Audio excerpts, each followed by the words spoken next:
గతంలో 5 సంవత్సరాల పాటు చాలా కష్టపడ్డారు సయ్యద్ రఫీ గారు. ఇక పూర్ణ అధికారం కూడా చాలా 17 నెలల కాలమైంది. రఫీ గారు పార్టీలో గుర్తింపు ఉందంటారు? ఇప్పటికే 2-3 లిస్టులు కూడా అయిపోయినాయి పదవుల పంపకాలు. అంటే నేను పదవి వస్తుందని చెప్పి తెలుగుదేశం పార్టీలో చేరలేదండి. నేను అంటే ప్రతి మనిషికి రాజకీయంగా ఒక ఎయిమ్ అనేది ఉంటుంది. కాదు, అంటే నా గురించి చెప్తున్నా.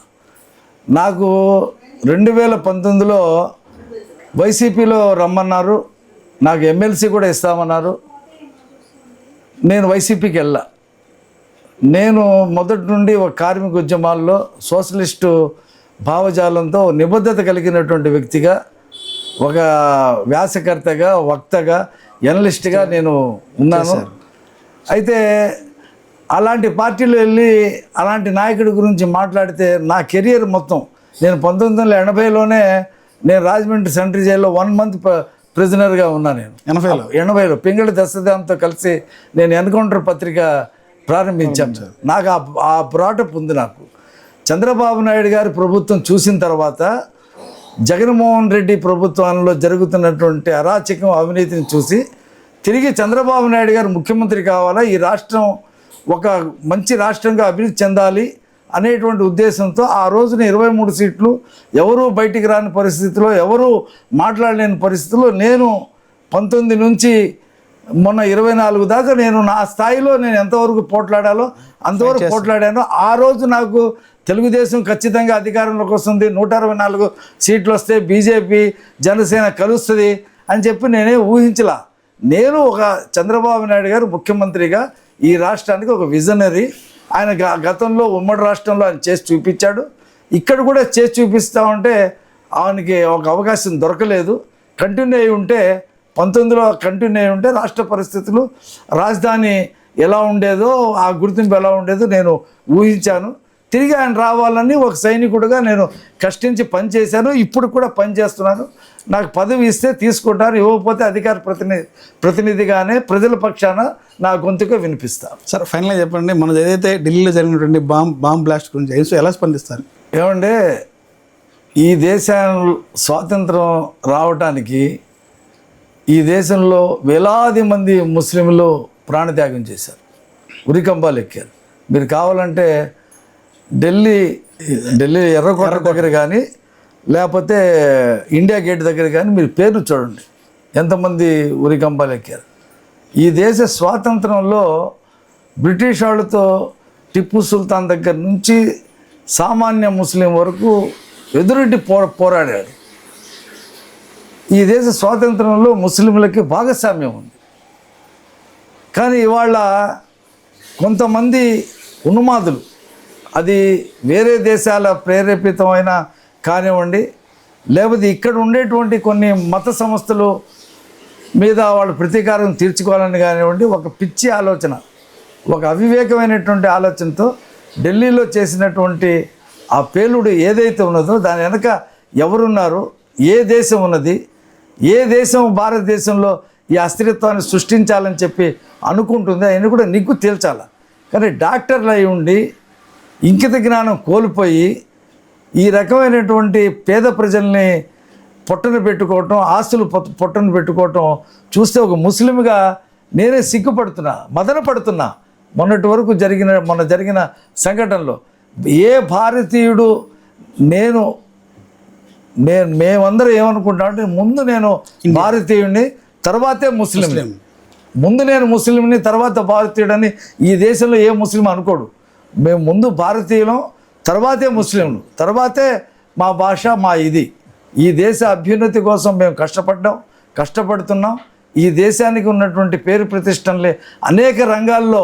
ఆ అబ్దుల్ కలాం సైంటిస్టు రాష్ట్రపతి అయ్యాడు, ఆయన ఒక మెస్సెల్ కనుక్కున్నాడు. అజారుద్దీన్ ఒక క్రికెటర్గా ముందుకు వచ్చాడు. అనేక రకాలుగా ఈ దేశంలో ఇలాంటి చర్యని ఏ ముస్లిము హర్షించడు. ప్రభుత్వాలు కూడా నిష్పక్షపాతంగా ఈ దాడి వెనుక, గతంలో జరిగిన దాడుల వెనుక, అంతకుముందు జరిగిన దాడుల వెనుక వీటన్నిటికి కూడా నిగ్గు తేల్చాలి. ఈ రకమైన దేశద్రోహానికి పాల్పడేవాడు, అది ముస్లిం అయినా ఇంకో మతస్థుడైనా సరే, కఠినమైనటువంటి శిక్షలు అమలు జరపాలి. ఈ దేశంలో ఉండేటువంటి ప్రతి ముస్లిం ఈ భారతదేశం నాది, సారే జహాసే అచ్చా హై హిందూ సీత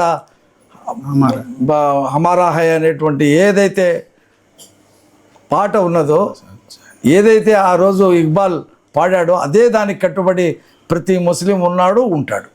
సార్ లాస్ట్గా చెప్పండి, టీడీపీ పార్టీ ముఖ్య నాయకులు జాతీయ కార్యదర్శి నారా లోకేష్ గారు గతం ఎలా ఉన్నారు, ఇప్పుడు కూటమి అధికారంకి వచ్చిన తర్వాత పార్టీలో ప్రభుత్వంలో కీ రోల్గా ఉన్నారు, ఎలా ఉంది అప్పటికిప్పుడు మీరు భవిష్యత్తు 29 ఎన్నికలు 29కి అయినా సీఎం అవుతారా? అంటే లోకేష్ గారి మీద ఒక దుష్ప్రచారం జరిగిందండి మొదటి నుంచి. ఎందుకంటే ఆయన లండన్లో చదువుకున్నాడు, ఆ తెలుగు భాష మీద ఆయనకి పెద్ద పట్టు ఉండేది కాదు. గతంలో మాట్లాడినప్పుడు అక్కడక్కడ కొంత ప్రొనౌన్సియేషను ఇదయ్యి మాట్లాడిన దానికి ఈ నీలి మీడియా, కూలి మీడియా ట్రోల్ చేసి ఆయన ప్రతిష్టను దిగజార్చే పని చేశారు. తర్వాత ఆయన తెలుగు భాష మీద మంచి పట్టు సంపాదించాడు, మంచి వక్త అయ్యాడు, యువగళం పాదయాత్ర ద్వారా ప్రజలకు చేరువయ్యాడు, పార్టీ మీద ఆయనకి గ్రిప్ పెరిగింది. ఇవాళ ప్రభుత్వంలో కూడా ఐటీ మంత్రిగా, విద్యాశాఖ మంత్రిగా తన ప్రతిభని రుజువు చేసుకున్నాడు. డిఎస్సి అండి, ఒక్క ఉద్యోగం ఇవ్వగలిగాడండి జగన్మోహన్ రెడ్డి. సచివాలయ జాబులు ఇచ్చామని చెప్తున్నారు కదండి. ఏం జాబులు సార్? ఇవాళ సచివాలయాల్లో నేను ప్రతి నెల వెళ్తాను పెన్షన్లు పంచిపెడతానికి. మా ప్రమోషన్ ఛానల్ లేదండి, మాకు డిస్టిక్ ట్రాన్స్ఫర్ లేదండి, మేము ఏంటో మా ఉద్యోగం ఏంటో ఇదేంటని బాధపడతా ఉంటే 10 మంది ఎమ్మెల్యేలతో కమిటీ వేసి వాళ్ళని ప్రమోషనల్ ఛానల్ చేస్తూ ఉన్నారు. వాళ్ళకి భవిష్యత్తు తీర్చిదిద్దుతూ ఉన్నారు. కొందరికి పని ఉంది, కొంతమందికి పని లేదు. పోలీసు అసిస్టెంట్ అని చెప్పి మహిళా పోలీస్ ఏముంటుందండి? పోలీస్ శాఖ ఉండగా మళ్ళీ వీళ్ళకేం పని ఉంటుంది? అలాగా అనేక మంది, ఆ 18 మందిలో 7 మందికి పని లేదు, 7 మందికి విపరీతంగా పని ఉంది. కాబట్టి దాన్ని అన్నిటి కూడా స్ట్రీమ్లైట్ చేస్తూ ఉన్నారు. వాళ్ళకి మంచి భవిష్యత్తు. అసలు పంచాయతీరాజ్ శాఖ ఉండగా ఇదెందుకు సార్? సర్పంచ్ ఉన్నాడు, ప్రజాప్రతినిధులు ఉన్నారు, పంచాయతీ ఆఫీస్ ఉంది. తెలంగాణలో సచివాలయం ఉంటేనే ప్రభుత్వ పథకాలు అమలు జరుగుతున్నాయా, తమిళనాడులో అమలు జరుగుతున్నాయా? అవసరంలా తెచ్చిపెట్టాడు, మరి ఏం చేయాలి? దాన్ని సచివాలయ వ్యవస్థ ఉన్నప్పుడే కదండి కరోనాలో, కోవిడ్లో చాలా ఉపయోగపడింది అనేది, ప్రజలకి వైద్యం అందించింది, ప్రపంచాలను కాపాడింది అనేది కూడా ప్రపంచవ్యాప్తంగా సచివాలయాలు లేవు సార్. కరోనాలో హైదరాబాద్లో సచివాలయాలు ఉన్నాయా? ఆంధ్రప్రదేశ్లో. అరే అది ఒక వ్యవస్థ, ప్రభుత్వ వ్యవస్థ. ఇప్పుడు ఇంటింటికి వెళ్ళి పెన్షన్ ఇచ్చే కార్యక్రమం పెట్టాడు, ఆ వాలంటీర్లు తీసేసాం మేము. ఇప్పుడు ఇంటింటికి వెళ్ళి పొద్దున్నే పెన్షన్లు ఇస్తున్నాం కదా. ప్రభుత్వ ఎంప్లాయీస్ లక్షల్లో ఉన్నారు, వాళ్ళు ఒకరోజు ఆ పని చేయలేరా? కరోనాలో కూడా వాళ్ళ చేత ఆ పని చేయించవచ్చు. పని చేయించటం చేత అవ్వాలా? చేత కాని వాడు అది చేశాను ఇది చేశాను అంటాడు. ఎక్కడుంది సచివాలయం వ్యవస్థ? సచివాలయం వ్యవస్థ లేకుండా పంచాయతీరాజ్ వ్యవస్థతో, పంచాయతీలతో పనులు జరగట్లేదా భారతదేశ వ్యాప్తంగా? చెప్పుకోవడానికి ఉపయోగపడదు తప్పితే అది ఒక సమాంతర వ్యవస్థ కింద తీసుకొచ్చి పంచాయతీరాజ్ని గాంధీజీ కళ్ళలు కన్నటువంటి గ్రామ స్వరాజ్యాన్ని చిదివేశాడు. రంగులు తీసేసి ఏం పరిపాలిస్తారు అది?